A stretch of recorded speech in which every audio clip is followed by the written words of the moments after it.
Hello बच्चों, मैं आपका बिट्टू सर और आप सभी को अपना एसबीसी चैनल पे बहुत बहुत स्वागत।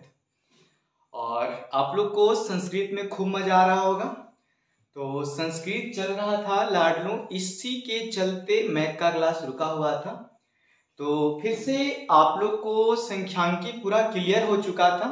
तो हम लोग न्यू चैप्टर, ठीक है, हम लोग न्यू चैप्टर ब्रीथ से संबंधित लेकर आए हैं। ब्रीथ से संबंधित क्षेत्रफल को लेकर हम लोग आ चुके हैं, ठीक है।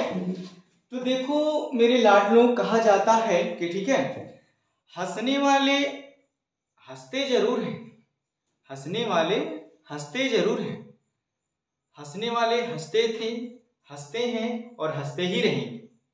लेकिन हम लोग का कर तब बनता है कि जो मेरा गोल है, जो मेरा लक्ष्य है, उस पे काम करें। ऐसे भी कहा जाता है मेरे श्रेणियों, ठीक है, कि दिमाग सबसे कहता है कि हरामखोर चीज है। अगर उसको समझाओगे कि हमको 10 रुपया ही चाहिए, तो 10 ही रुपया तक सोचेगा। तो सोचेगा कि हमको 1 घंटा ही पढ़ना है, तो 1 घंटा ही के लिए सोचेगा, ठीक है।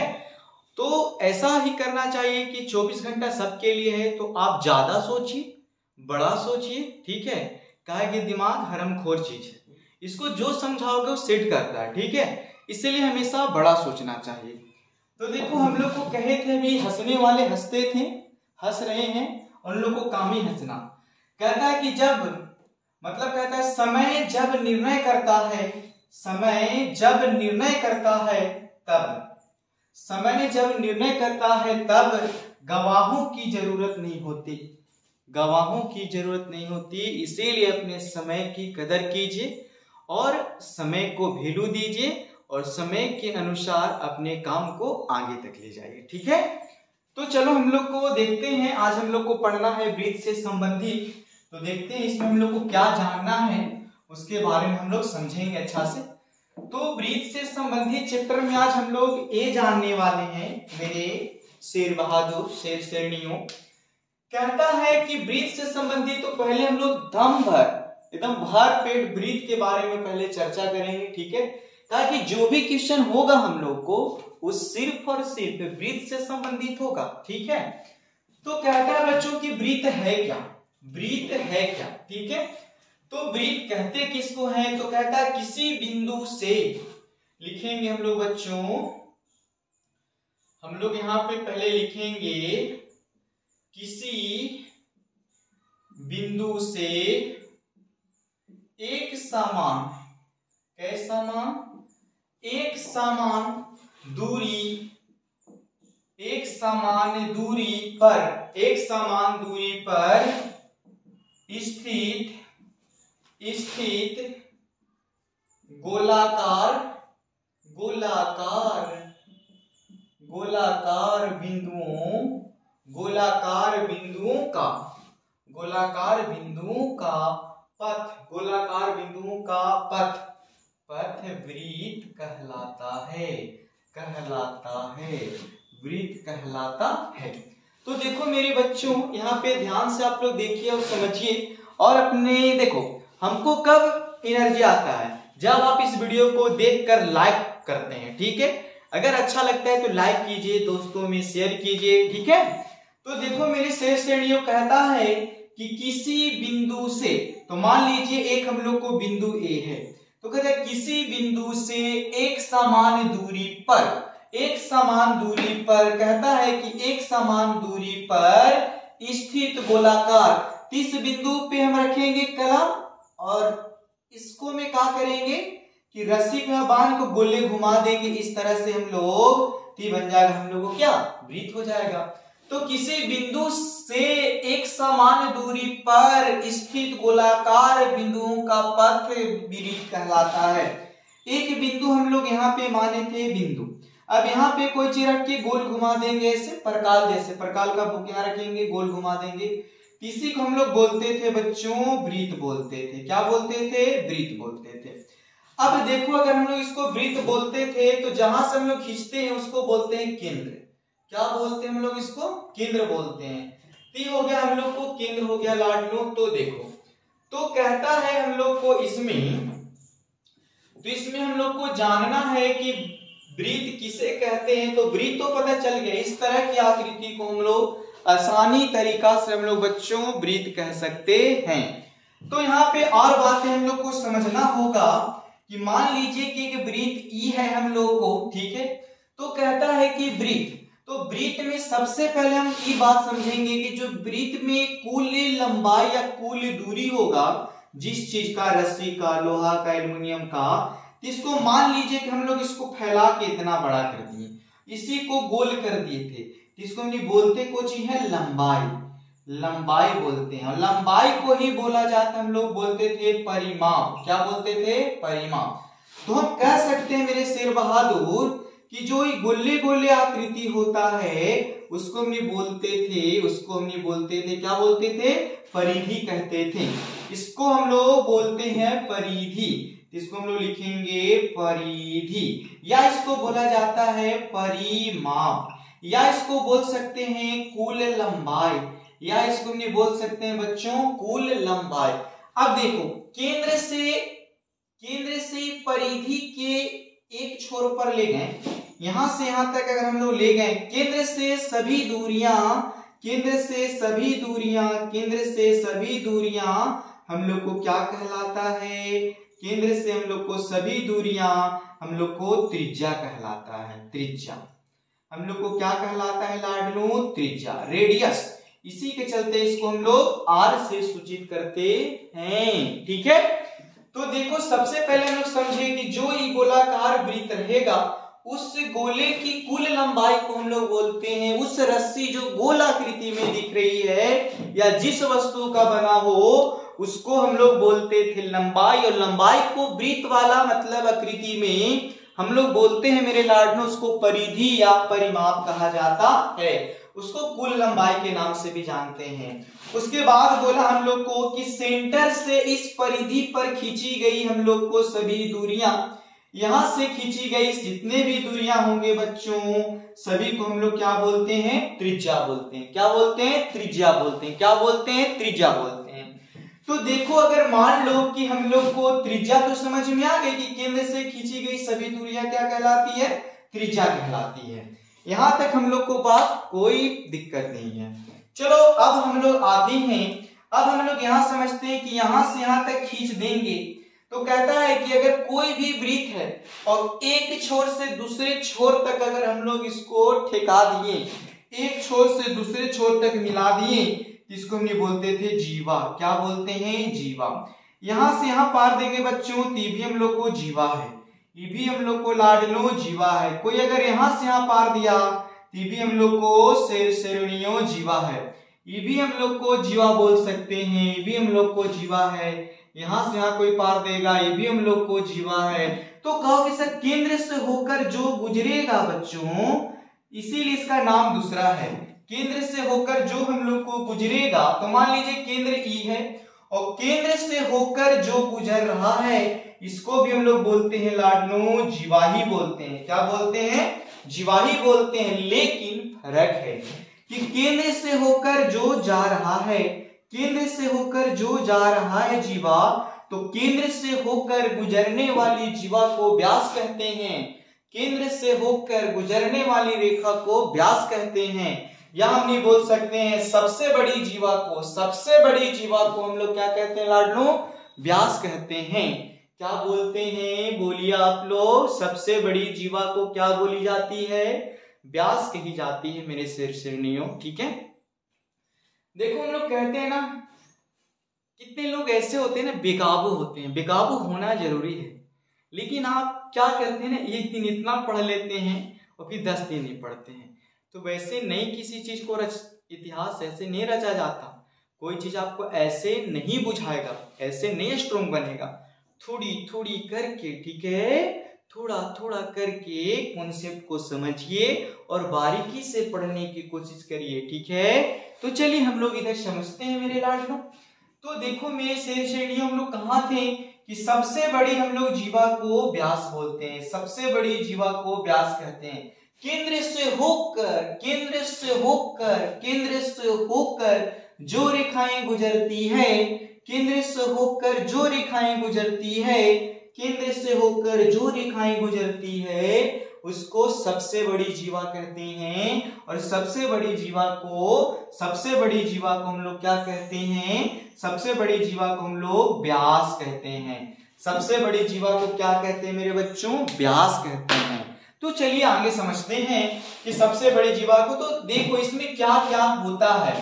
एक वृत्त के अंदर जो त्रिज्याएं होती है ना, वृत्त के अंदर त्रिज्या इंफिनिटी अनंत होती है बच्चों, अनंत होती है। ये पहला हो गया। दूसरा बात हम लोग को वृत्त के अंदर व्यास भी बच्चों अनंत होते हैं।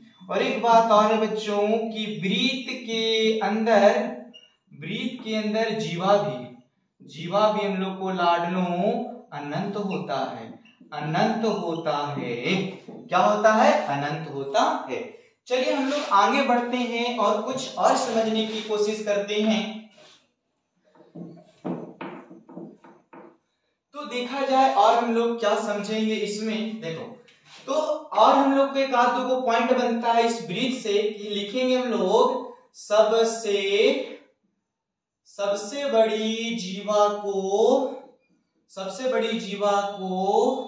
व्यास कहा जाता है।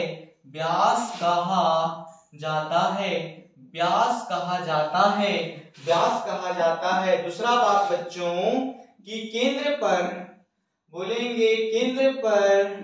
बना कोण 360 डिग्री का होता है। 360 डिग्री का होता है। केंद्र पर जो भी कोण बना वो 360 डिग्री का होगा। नहीं तो समझ सकते हैं एक वृत्त पूरा होता है वो 360 डिग्री से बना होता है। और समझ लीजिए सबसे इंपॉर्टेंट बात कि सबसे बड़ी जीवा को हम लोग व्यास कहते थे। सबसे बड़ी जीवा को हम लोग क्या कहते थे? व्यास कहते थे। सबसे बड़ी जीवा को व्यास कहते थे। वृत्त के अंदर त्रिज्या अनंत होती है, वृत्त के अंदर व्यास अनंत होती है और वृत्त के अंदर जीवा की भी संख्या अनंत होती है मेरे सहचर्मियों। चलिए हम लोग आगे चलते हैं और कुछ और समझने की कोशिश करते हैं हम लोग। तो चलिए देखा जाए। अब हम लोग आगे की ओर देखेंगे और समझने की कोशिश करेंगे कि क्या होगा और कैसे होगा। ठीक है,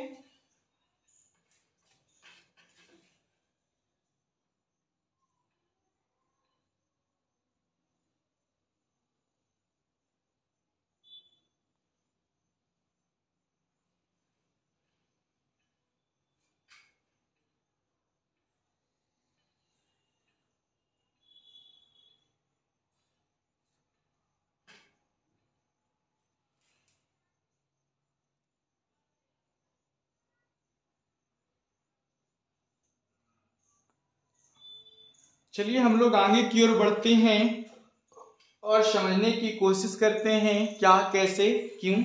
ठीक है, चलो तो उसको हम लोग समझ लेते हैं आगे की ओर क्या हम लोग को कहता है। चलिए तो अब हम आप लोग को आगे बताने वाले हैं कुछ कुछ बातें। ठीक है, उसको देखते हैं हम लोग। फिर बोलता है कि मान लीजिए एक वृत्त है। ठीक है, तो कहता है कोई भी व्यास, लिखेंगे हम लोग इसको व्यास बोलते हैं, लिखेंगे हम लोग कोई भी व्यास वृत्त को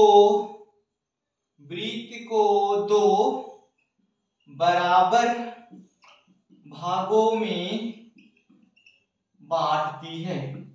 बराबर भागों में क्या करती है? बांटती है।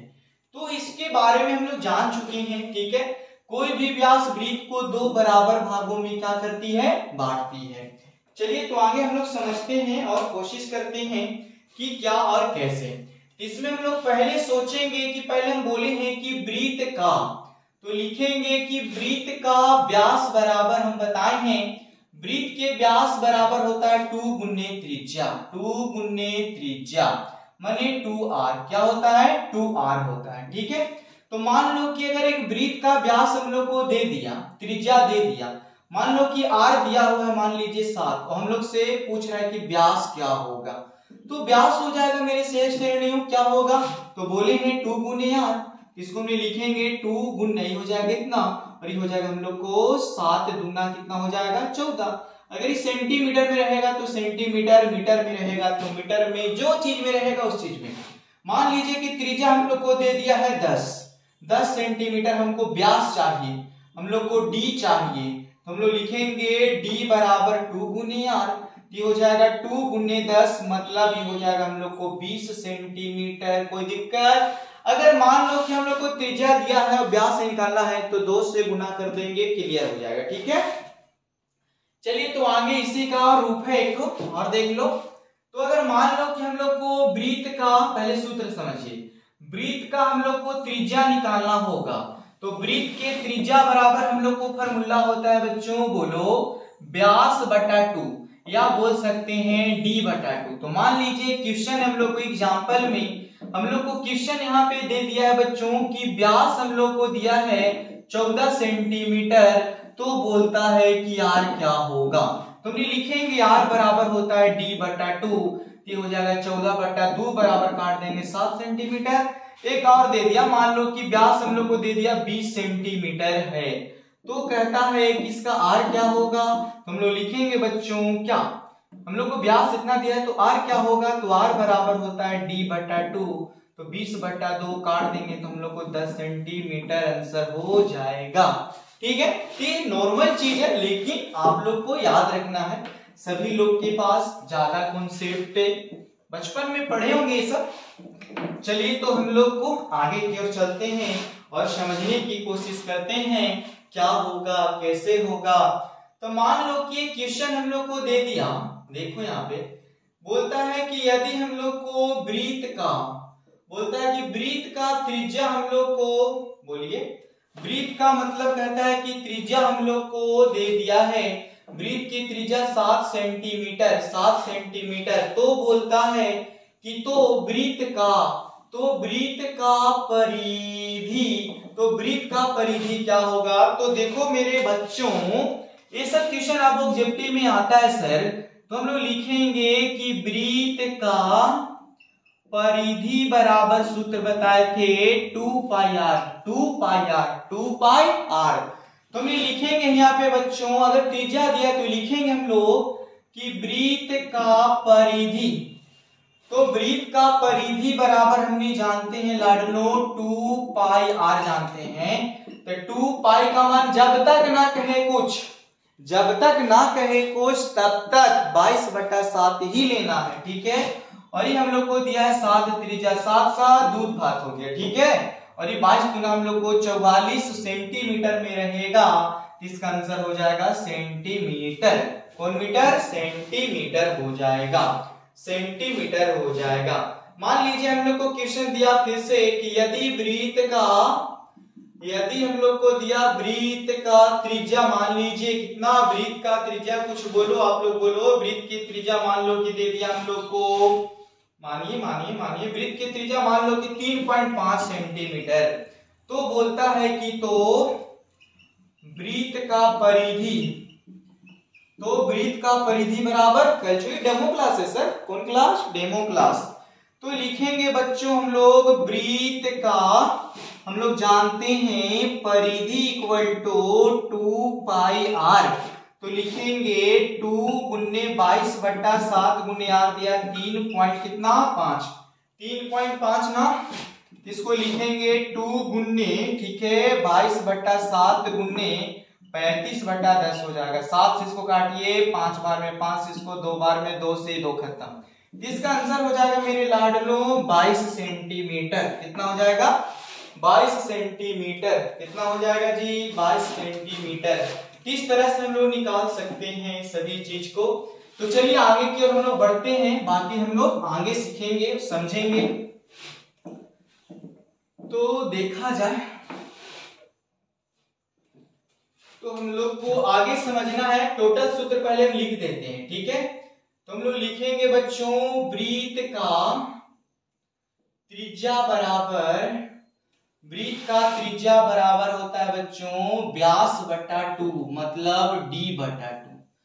फिर हम लोग लिखेंगे शेर बहादुर वृत्त का व्यास, तो लिखेंगे वृत्त का व्यास बराबर होता है हम लोग को 2 गुने त्रिज्या, मतलब बोल सकते हैं बच्चों 2r, ठीक है। फिर हम लोग को क्वेश्चन हो गया वृत्त का परिधि बराबर 2 पाई r हो गया। फिर हम लोग लिखेंगे बच्चों वृत्त का क्षेत्रफल, तो वृत्त का क्षेत्रफल हो गया हम लोग को पाई r स्क्वायर। उसके बाद हम लोग वृत्त से इतना समझ में आ गया, तो हम लोग चलेंगे अब अर्धवृत्त में। तो देखो बच्चों हम लोग अर्धवृत्त हम लोग को है क्या, तो वृत्त को आधा कर देना अर्धवृत्त होता है। इस तरह से हम लोग को अर्धवृत्त होता है शेर श्रेणियों, ठीक है। ये हम लोग को अर्धवृत्त है। तो कितने बच्चे बोलेंगे हमसे कि सर अर्धवृत्त का हम लोग को परिधि, हम लोग को अर्धवृत्त का परिधि, पूरा का परिधि 2 पाई r होता है। तो बोलो कि सर आधा 2 से काट देंगे तो हो जाएगा हम लोग को पाई r, लेकिन गलत है, ये इतना ही दूर की परिधि हुआ हम लोग को, ठीक है। लेकिन हम लोग को चाहिए तो ये भी बच रहा है, इसको भी जोड़ा जाता है, तो वार जोड़ देंगे बच्चों, इसमें लग जाएगा प्लस 2r। अब यहाँ पे हम लोग कॉमन कर लेंगे r, तो बचेगा पाई प्लस हम लोग को 2 बचेगा। तो अर्धवृत्त के परिधि के सूत्र a होता है, ठीक है। अब हम लोग यहाँ पे लिखेंगे अर्धवृत्त के क्षेत्रफल का सूत्र होता है मेरे श्रेणियों, क्या होता है, तो पहले पाई r स्क्वायर होता है, तो वर्ग बोल दिया तो आधा, इतना लिखो, या बोलो कि पाई r स्क्वायर गुने 1 बाई क्या हो जाएगा 2 हो जाएगा, ये भी हो सकता है, ठीक है। तो इस तरह से हम लोग को अर्धवृत्त के भी हो गया। आगे हम लोग और जानेंगे और समझेंगे कि किस किस चीज का होता है, ठीक है। इसको हम लोग मिटा रहे हैं। तो देखो ऐसा बहुत कॉन्सेप्ट है, बहुत हल्का चीज है।